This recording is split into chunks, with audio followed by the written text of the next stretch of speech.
for another podcast of Ask the Betrayed. I'm Sharon. I'm Rae as always. Today we are going to hand you the secret weapons against being misunderstood. I'm Favorite. so excited about this topic. It's something that we see in every couple that we work with, every client, any kind of client. It's probably very inherent to all human beings. Yes. I think so. I want to clarify that this is actually about being misunderstood, not feeling misunderstood. There are those of us who have attachment wounds that have us always kind of feeling misunderstood in life. And that's a bigger topic that we will tackle at another date. But this is actually being misunderstood. How often is that happening to you? Yeah. So, I think that the number one culprit of being misunderstood is that we're not sharing enough of who we are. I know that there have been times when, as a mother to adult children, I have had the thought, they don't really see me for who I am. Mhm. And then I had the realization, do you show that part of you to them? Mhm. So when I say we're not sharing enough who we are, I think we're groomed by society. I think we're groomed by our childhood. I think we're taught that our feelings don't matter Mhm. and that maybe we don't deserve to be seen and heard, which is the broader meaning of being understood.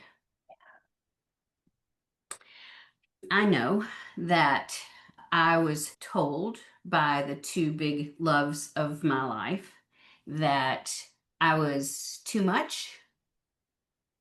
I was too intense. I was too bossy. I was too planny. I was too judgy. I was too whatever. And that was one of the reasons why I learned to zip it.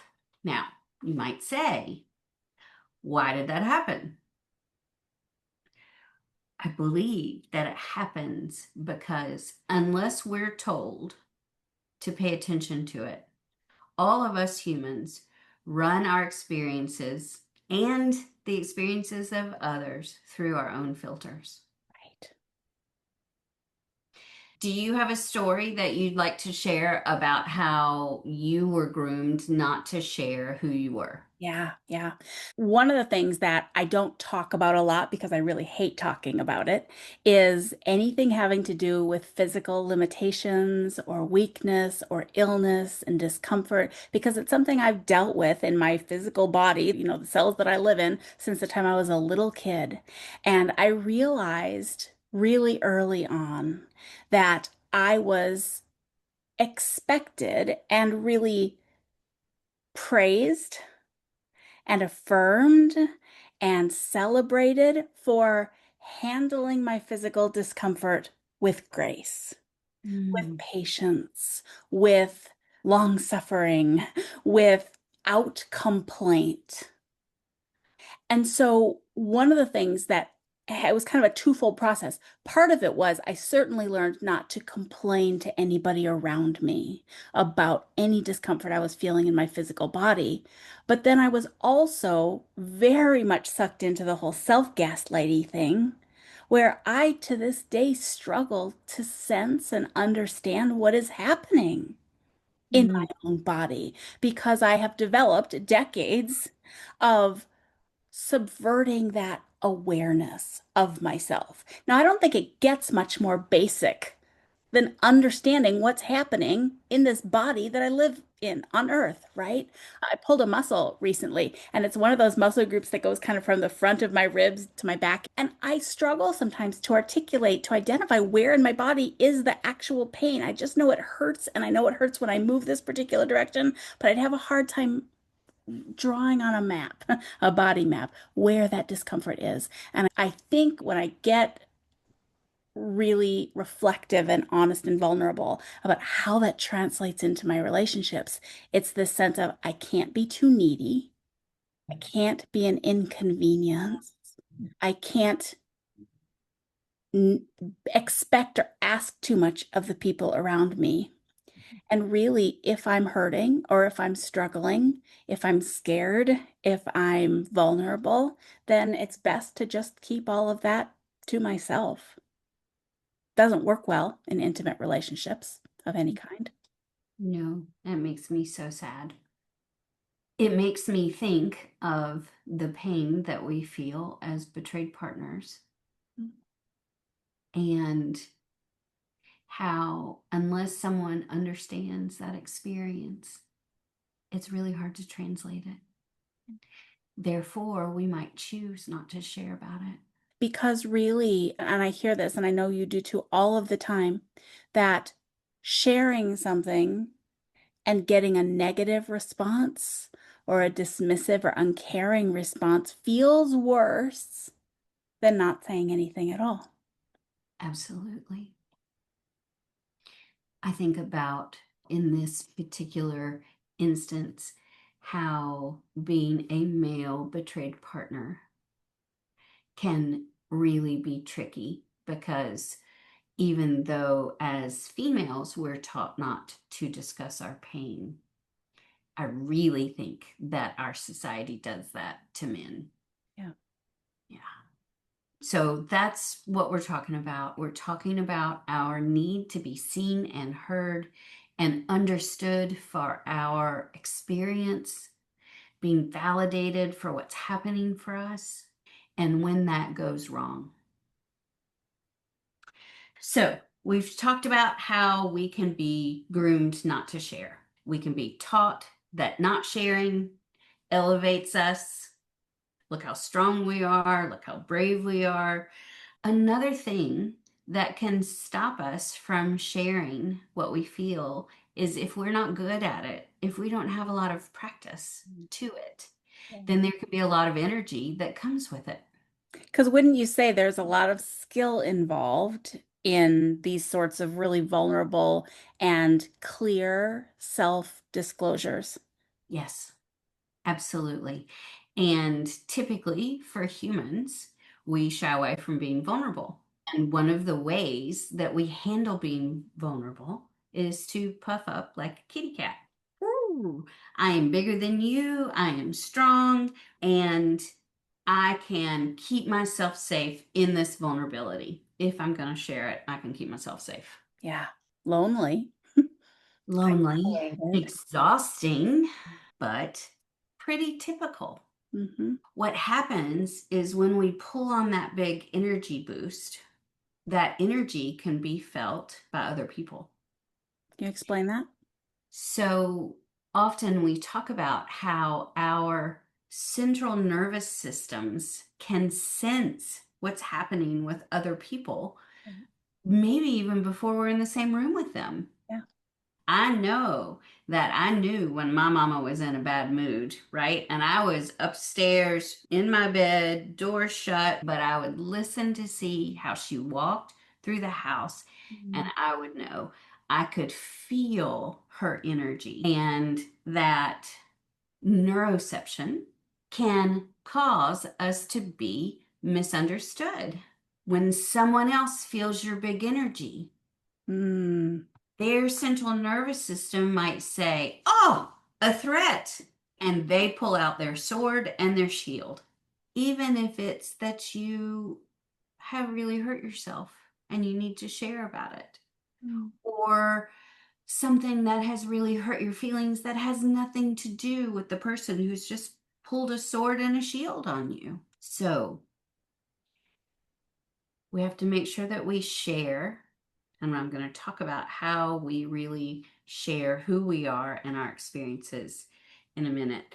But think about the fact that we all deserve to share our feelings. We all deserve to be seen and heard for who we are and what's happening with us. And we have to have this awareness that our energy can affect other people.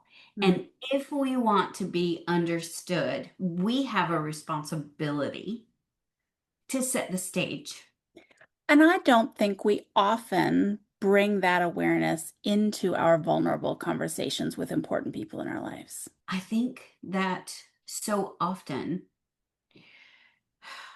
we want people to be able to read our minds. We want people to be able to read our hearts. Don't you know who I am? Do you think we categorize or characterize that somehow as love? If you Absolutely. love me, Yeah. If you love me, you would know what my intentions are. If you love me, you would know what this reaction is about. Absolutely. Absolutely. Isn't that a little wounded child saying, if you loved me, you would see me for who I am? Those little parts of us that didn't get exactly what we needed because we were raised by imperfect humans. and then in relationships with other imperfect humans. The other thing that happens when we are actually being misunderstood is that piece that we're going to pick back up, and it's about the filtering through someone else's experience. And I think that it is just really important because I spent 2 hours last night with our male unfaithfuls group talking about this, talking about how if you only filter your wife's experience through your thoughts, you're going to miss it. If you only filter her experience through your perception, you're really going to miss it. And if you filter it through your own feelings, then it's become just all about you. I think that translates as judgments.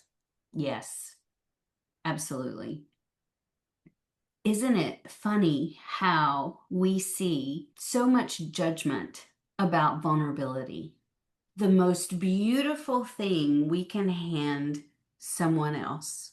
Here's my heart in all its gory, ugly, beautiful magic, right? And it gets judged through someone else's perceptions, Right. thoughts, feelings, experiences. What does that typically sound like? I don't know why you're reacting that way. Mm. Or you're always angry. No one can ever meet your standards. I can't do anything right. All of these kind of me statements. Sometimes it's in a question from one of the unfaithful, like, how do I protect myself from her anger? Yeah.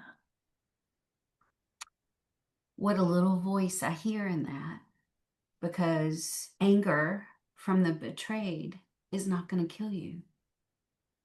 Anger from the betrayed is warranted. Mm. It's appropriate. Now, us betrayed, we don't always know exactly how to express anger appropriately. And that, again, is something else. Having conversations where you are understood means that you have to make sure that you have that shared meaning. Mm. This is what I'm talking about. I went through a checklist this morning of things that we tell our clients to make sure that they have successful conversations, successful experiences in being understood. The first thing that comes to mind for me is self regulate. Mm. If you want to be understood, if you want to be heard, then first you have to hear yourself. First, you have to have space for yourself. And you can't do that if you're nattering at somebody else. I find that when we give clients a little assignment, okay, so this is happening right now for you. Can you write down 3 feelings that you're feeling? then all of a sudden what's happening crystallizes for them and they can successfully navigate having a conversation about it. First, you need to self regulate though. So I'm going to say my favorite is hand on heart, hand on belly, some nice deep breaths. Anything that can get your system regulated enough so that you can have some presence to Mm, what's happening in your body. Oh, my stomach's hurting. Oh, that must mean that I am anxious. I am worried. I'm feeling guilty, whatever it is. So self regulate, get in touch with your body, and think in I statements. If you are thinking in I statements, you are going to talk about how you feel. If you talk in you statements, you are sharing your thoughts. Your thoughts are being pushed through your perception, your experience. Your brain can lie to you just like somebody else's brain can lie to them. So stay in the I statements. 3 bullet points to share, right? I feel, I wish. One of the most important ones that we don't talk a lot about is being clear enough with yourself about what your values are, what your personal integrity is, and being able to state when you feel you're in a values conflict. So make that one of your bullet points. mm, The reason why I feel so upset about this is because before you have the conversation with someone else about how you're feeling that you don't want to be misunderstood in, if you're going to do those things that we just listed, I also think that it's really important to make a bid for connection. mm, Hey, can we talk? I have something I'd like to share with you. When would be a good time? mm, We did a presentation yesterday for another colleague, and we've done some of our own research on neurodiversity and problematic sexual and intimate behavior. Also, we've pulled in the data that's out there in the world, and 40% of all unfaithfuls who can be diagnosed with problematic sexual behavior are neurodiverse as well. And I think that might be a little less than it actually is because I think that there are so many people that don't even know what that means. The reason why I bring that up is that if you happen to be married to someone who has ADD or ADHD, their ability to switch from topic to topic is not as great as yours. right. That's a function of their brain structure. Not an indicator of how much they care. Correct. Although it can feel like that. I have watched my sweet husband James work so hard to meet my need for spontaneity with his need for smooth transitions. Today actually is our anniversary of our D Day. It's 15 years today. Wow. Yeah, I'm so grateful. I'm so grateful to have had the help that I did, to have done the work that I've done. I'm so grateful that he was willing to do that work.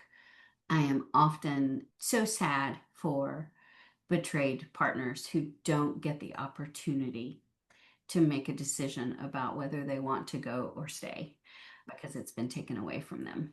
So here's to James and Sharon, 15 years, right? Woo!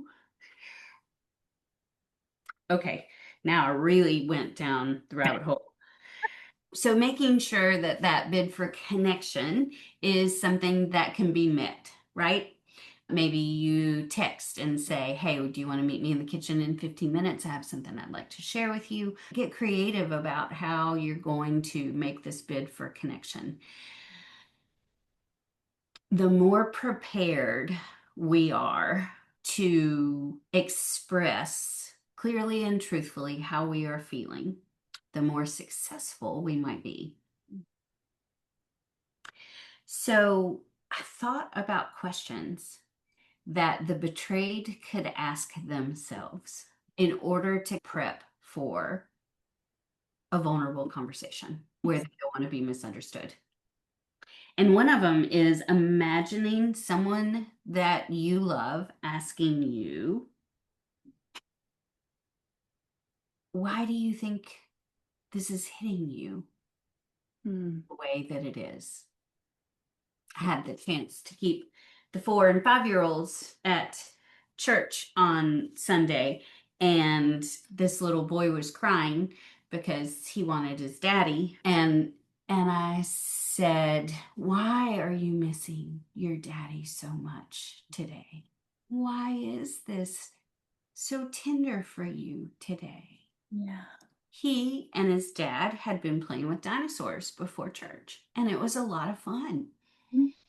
And he wanted to continue that. Once he said that, off he went. Mhm. It was very cute. Yeah. What are some other questions do you think that we can ask so that we make sure we are not misunderstood, that we can ask ourselves so that we can show up for a conversation that's really important? I hear this balancing act between wanting clarity, but also staying in that open-hearted curiosity. Like it might be this, and it might be this, and it might be this, and I'm not really sure yet, but my gut says it's one of those things. Can we give ourselves that much space for that much uncertainty as we're still figuring it out? Also, one of the ones that you've taught me to ask myself is, how old do I feel right now? That usually speaks to what degree of vulnerability or what degree of dependency or what degree of independence I might feel. Like, do I feel like a big girl in this situation or do I feel like a overstimulated 3-year-old? Right. I'm not sure if we've talked about this little rating scale that James and I teach. Yeah. But I think that if we have talked about it, we're going to talk about it again right now. So if you think about a reaction that you have and you have a scale from 1 to 10, 1 to 4 is about what is happening right now. If it is a reaction over 4, 4.1 and beyond, then it is a combo package from what is happening right now mixed in with historical patterns. That history of feeling whatever you're feeling in the moment. And that's really important to be able to assess because it then can lead to that question, how old do I feel right now? Which can then lead to the question of what did I need when I was that little girl or boy who would stomp their feet? What did I need? Yeah. Right. And then if you wanted to do a little therapy on yourself, you could engage in an active imagination about yourself at that age and see your adult self as the loving parent coming in and actually giving you what you needed in that moment. That was a freebie.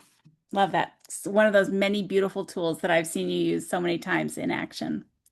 I think it's important to clarify that we're not saying in any way that what that 1 through 4, that presenting here and now situation isn't important. We're Mm-mm. not saying that it doesn't deserve to be addressed, that the person who may be causing that situation doesn't need to take responsibility for it, and that it's not okay for you to be upset about that. What we're doing is giving it more context. We're broadening it and saying, why is that hijacking me so severely? Mhm. Why is this wound so deep? And Mhm. why does it matter so much that I get a chance to share this authentically and accurately with you? In order to be helpful practitioners, we have to be able to assess what behavior is telling us, Mm. not just what words are, but what behaviors are telling us. We are sharing with you this tool so that you can make your reactions useful. Mhm. Once I understand what's happening for me it takes away so much of the need for me to be understood by someone else. And I don't think we can overemphasize that. When it comes to relational recovery, we focus, I think by default and for understandable reasons, on the exchange between myself and my partner. But the gold, the true gift that we find ourselves gaining through all of this trauma and the way we process and heal and recover ourselves beyond that trauma is that connection to ourselves. Mhm. Mhm. Healthy relationships require healthy people. Yes, This effort that we make to knowing and understanding and exploring and expressing ourselves isn't wasted. It isn't non-impacting on the relationship. It's everything. right. And this is the beautiful gold for you when you are saying, I'm just waiting around for my partner, the unfaithful, to be able to show up. Don't you do that. Yeah, because no matter what happens in your relationship with the other person, this is the part that you get to hold on to, regardless. Another question that comes to mind is, what's the hardest part about this right now? We lose a sense of prioritization or a sense of perspective taking in the traumatic energy associated with something that feels so important and so unmet. So I find that when I can narrow it down to what's the most difficult or the most painful or the most challenging part of this, that helps me focus and understand better and therefore communicates or extends itself to that communication of what am I asking that the other person not miss in the Yes. situation. Yes. So that was the point that I forgot to write down, which is really important. Ding is communicate if you are having a talk because you need help, because you want to be heard, because you want some collaboration. Communicate that up front. I remember watching James try to figure out what is happening here. I don't know about you, but I think I'm pretty clear. So I would often be going, what the heck is wrong with this guy? Why can he not see what I'm talking about and what I need? And I would say too, if you're the person receiving this communication from someone you love, if they miss that point, you can ask. That is a very proactive, attentive, caring effort that you can make to meet them in that challenge to remember and present all of these most important things in the best possible way. Hmm. That reminds me of some of my sassiness early in recovery. And I remember that sometimes I would be talking and I would know that James was lost in his head. So I would slip in something naughty. Did you really? Did so kind of like, oh, and your hair's on fire and blah blah blah blah blah blah blah blah blah blah blah blah, right? Wow, I did not know that one. Mhm. Mhm. I don't know how helpful it was, but it kept me entertained at times, and sometimes that's all that it's about. I will say that oftentimes, because of that grooming that we talked about, because of that feeling like if we share, we might be seen as too much, we might be seen as not enough, that our feelings don't matter. Oftentimes, James would say to me, what are you feeling? And I would say, nothing. Or I would say, I don't know. But if he would wait just a beat, then I would answer. My initial response was, I'm not going to share that. I don't know how to share that. But once I got past that initial no, I could then say yes to sharing how I felt. Mhm. Stick to the facts, Jack. That might be something important to say to yourself. Am I feeling something that I might be assuming, making up in my head? Something that happened in the past that isn't happening right now. So don't assume and really assess the facts, tell yourself the truth about what's happening for you in the moment, and then tell the truth. Yeah. Something else that came to my mind when I was thinking about this is that it is not your responsibility how someone else takes your truth. Now, we're talking about wanting to be understood, and you want to make sure that you're understood.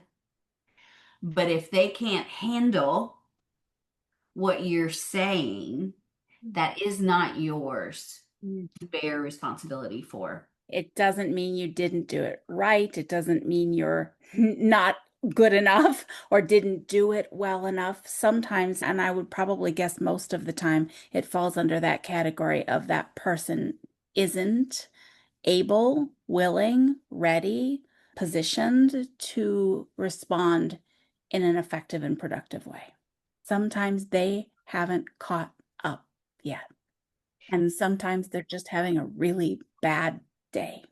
A saying of it's none of your business what other people think about you pops into my mind at this moment about how if you are sharing your truth and you know that you did it in a way that there can be no misunderstanding, you cannot get stuck in the trap of needing to be validated for it, needing to have shared meaning about it, right? Because sometimes that's just not possible. I love that you use that word traps because that's the idea that was circling in my mind when we first started talking about this subject is how can we seek to be understood without getting stuck in those traps that are so ready and waiting and positioned so perfectly to trip us up and get us stuck.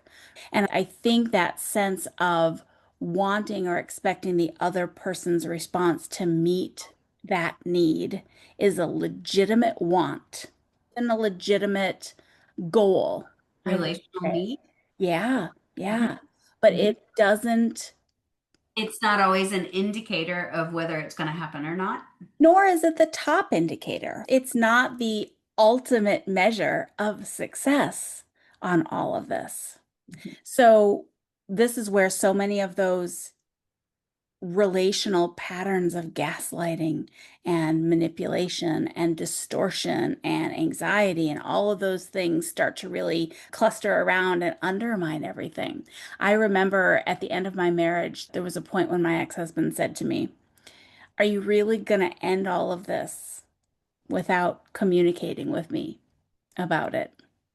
Now, he was making a very legitimate point in that at the suggestion of both of our therapists, we'd gone to a no contact situation because the conversations and the communications that we were having hurt worse and did more damage than no communications. So there was a kernel of truth in that statement on his part. But I very quickly had to kick my butt into gear and really activate that self-talk part of me that knows in my knower to the depth of my convictions in my soul. That was on the heels of 12 years of constant communication. You know me, I don't not communicate. So it was so fundamentally untrue Mhm. about myself.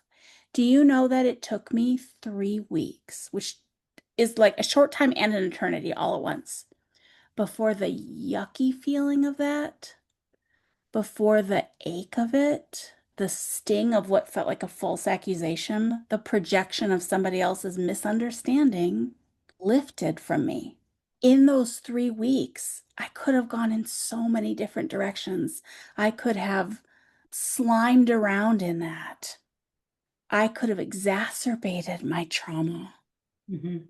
in that. And I didn't. I knew at some level that my life depended upon my ability to not go there, to keep myself focused on what I knew to be my truth Mhm. and the direction that truth was taking me.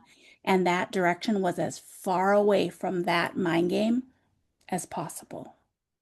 What a great example of a values conflict. Right? One of your values, one of the things that you are so good at is communicating. Mm. Yeah. And to have someone say, you are not communicating and that is wrong, shame on you. Yeah. I will say I found my ways when I left the home that we had last lived in together. When I said that final goodbye to that space, I bought a package of chocolate chip cookie dough, which was his favorite, and I left it in the fridge. I didn't have to. I didn't do it to get any kind of response or changed behavior or even a change in my own emotions out of it. I did it because it was a way, a safe way for me to express I care and I'm not leaving in the spirit of harshness or bitterness. That was a beautiful thing to do. It felt right. I'm not surprised. You're a beautiful human being. Do you think we've covered this topic of how to make sure you are understood? I'm sure there's some holes in it. Well, and I love that. Maybe we'll never ever, and maybe we shouldn't ever feel like we've exhaustively touched on everything that's important because every story is unique, every betrayed partner is unique, every relationship is unique. So this is when we really appreciate your voices. Mm-hmm. So tell us, what questions do you still have Mm-hmm. about this experience of seeking to be understood and what it feels like and how that plays out in your relationship? And maybe we'll do a part two. I want to offer one more tool before we go. It's so simple, but when we're in the midst of things, we don't always think of the most simple things. So once you've done all of the things that we have suggested that you do in order to be understood, if you find you are still being misunderstood, write a letter. Make it linear. Make it linear. Make it linear to get it out of your head so that you have that sense of I said what I needed to say. I expressed myself in a fashion that could be understood, but also it eliminates that energy piece. If you give someone a letter, they can read it at their leisure, right? So you don't have to worry about pulling them away from something that they can't switch their mind from. And it eliminates the big feeling piece, the energy piece of it. And so they might be able to read it in the spirit in which it was written. And bonus, if you're speaking to someone with that neurodiversity going on, they might be able to read it multiple times, Mm-hmm. revisit it, ask questions about parts of it that they might need clarification, but it might serve as a focal point that could be easier to follow, easier to track. Do we know all of this is sounding like a lot of work? Yes. And we're all worth it. We are worth it. And if it is the work that's going to get you out of the pain that you are living in day to day, then it is worth working on. It's worth trying. Mm. So thank you for watching us. If you liked it, please give us a like. Feel free to comment. Feel free to email us. We're reading everything that's coming across our desks. Subscribe if you like it. Share us if you like it. And next week, make sure to catch the episode of Ask the Unfaithful. Same time, same place, 2 weeks from now.